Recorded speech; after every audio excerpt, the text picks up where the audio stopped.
Kim at Paulo, hindi sakit sa ulo ng mga katrabaho, kaya love na love sa set.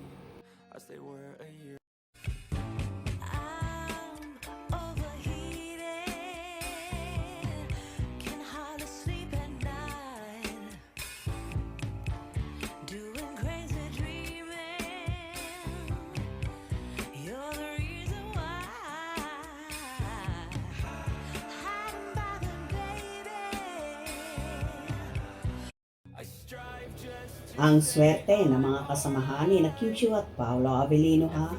Aba, hindi lang kasi ang dalawa ang madalas na mabusog kapag bumibili sila ng mga lafang, kundi ang lahat ng nasa taping nila.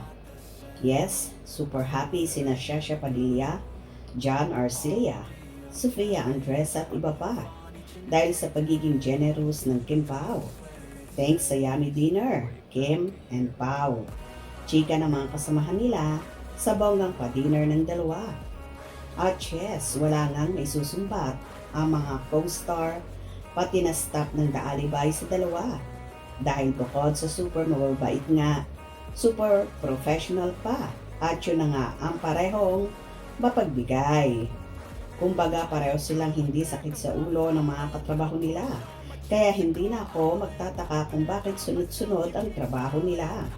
Imagine mula sa linlang na nasundan agad ng What's Wrong with Secretary Kim at My Love Will Make You Disappear na pelikula. At heto nga, malapit na rin ipalabas sa Prime Video ang The Alibay nila ha. Pero may pakiusap lang ang mga Kim Pao fan na sana raw ay bonggahan ng Dreamscape Entertainment ang promo ng serye na ito ng mga idolo nila. Anyway, sa Martes na ang press ko ng The Alibay at siguradong mag-iingay ang mga fanay na sure ako na super trending agad-agad ang Kim Pao ha. Sabi nga nila pang international ang atake ng serye na ito na trailer pa lang nai-excite na sila. Kaliw nga ang mga fanay na init na raw sila sa eksena ni Kim at Paulo, lalo na yung landian ng dalawa. Siyempre pala, umabot na sa 68.7 million ang total views ng trailer ng The Alibay sa lahat ng Prime Video official account. Sa TikTok nga raw ay may 21.2 million views na at sa Facebook naman ay may 33.1 million na. Samantala, humamig naman ng 9.5 million sa Instagram at syempre sa X ay may 4.6 million na rin at sa YouTube naman ay may 300k na.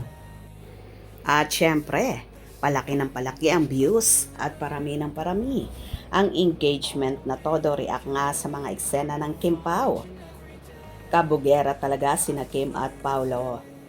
Anyway, malapit na nga nating masulyapan at masubaybayan ang pinakamainit at palaging trending ang The Alibay series ng Kim Pao. Kaya abang-abang tayo sa mga matinding pasabog. Hope you enjoyed. Please subscribe for more info.